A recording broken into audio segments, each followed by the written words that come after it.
Any other interested party? You can state your name and address for the record, please.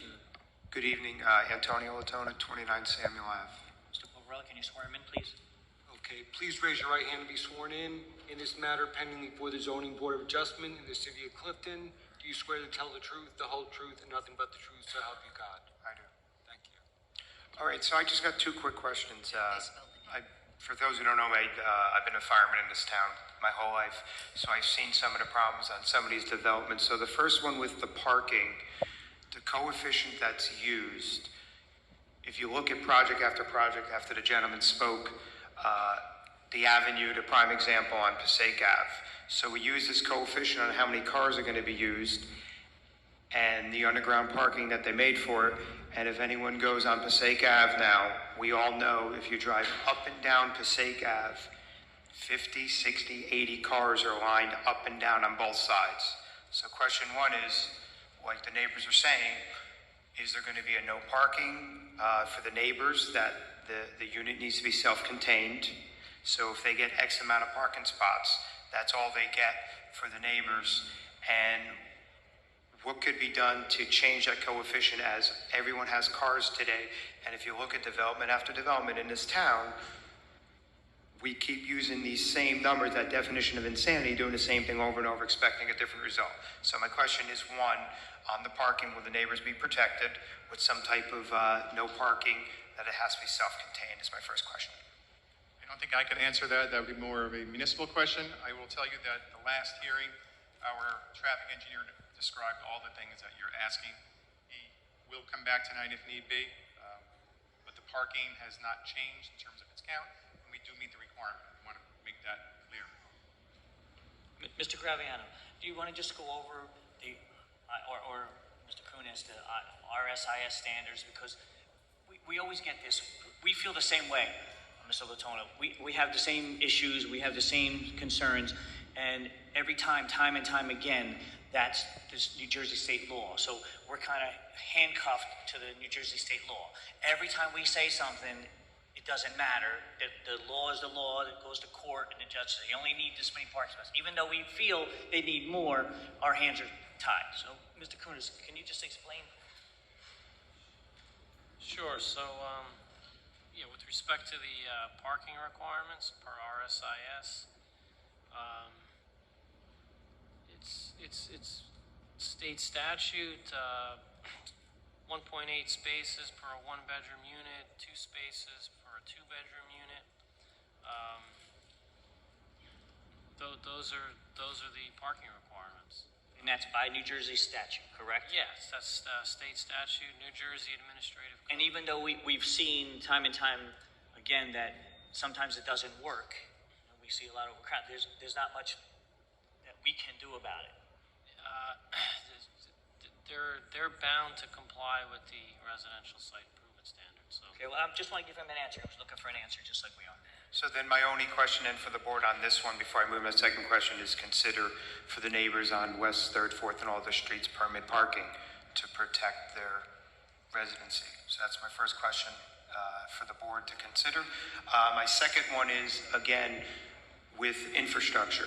We build these developments in the town, and we're not out making the developer upgrade the infrastructure.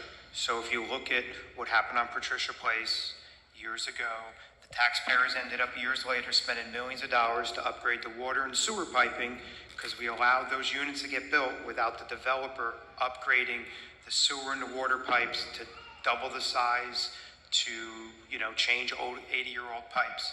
It happened with Senior Horizon. We built the senior housing.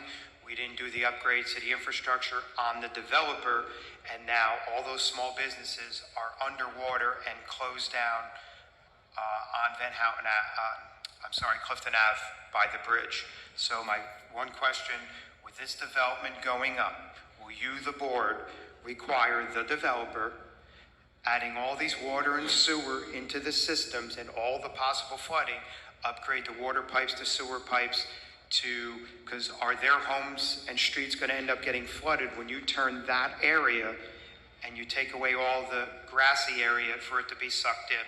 will that be put in and some type of stipulation if years down the road there's a flooding, sewer, water backup, that the developer responsibility needs to upgrade that system for anything unforeseen that comes down the road?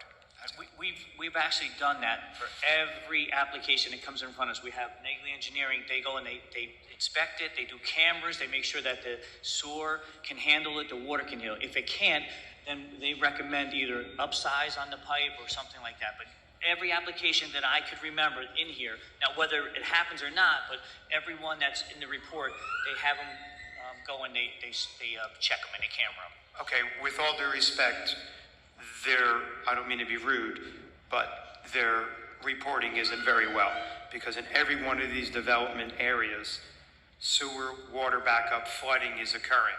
So I didn't go to engineering school, I went to the School of Common Sense.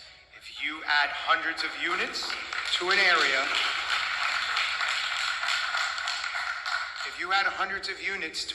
of land and you don't double the size of the water pipes, the sewer pipes, and drainage areas, it's happened over and over. And again, the definition of insanity of doing the same thing over and over. So I hear we get these reports and they run cameras, but how can you add all these units to a system and think that the pipes that are 80, 90, 100 years old and 8 inches don't need to be 16 inches? And what happened, there can't be anything in these contracts because the taxpayers paid millions of dollars for the travesty that happened at Patricia Place. All those homes and residents, I was in those homes many times. They lost everything in their basements from sewer and water backups over and over. And years later, the developers walked away with their millions, and we, the taxpayers and the residents, suffered either through the flooded basements and areas or upgrading the piping. So can that be put in the system? I don't think we need to know that not doubling the size of the piping by adding all these units is feasible for this project to get done. And lastly, again, make a stipulation that if something happens 12, 24 months down the road, that the developer is required to pay for any of those fixes that happen. That's it. Okay, so I just want to answer you also. Most of us up here, we're not engineers also. We're just like you, common sense. We sit up here, we have common sense. I can only go by my consultants. They have a nice report. I read the report. I'm hoping that they do exactly what they say. Sometimes it doesn't happen. Sometimes the builder doesn't do it, but we really try up here to do our best for the neighborhood and for what's being built. Sometimes things happen that we shake our heads at too. We just don't understand it, but we're held to certain standards that we can't change. But we do our best up here. So I'm sorry. I hear what you're saying, but you're going by their report. I mean, again, the School of Common Sense, do you think all these units could be built without upgrading the infrastructure piping? Well, to be honest with you, I'm not an engineer, so I couldn't tell you, but I can just tell you this, that if it's 54 units and there's 54 bathrooms and they sit down and they do the DFUs and they say it needs an 8-inch pipe, they're just going by the book.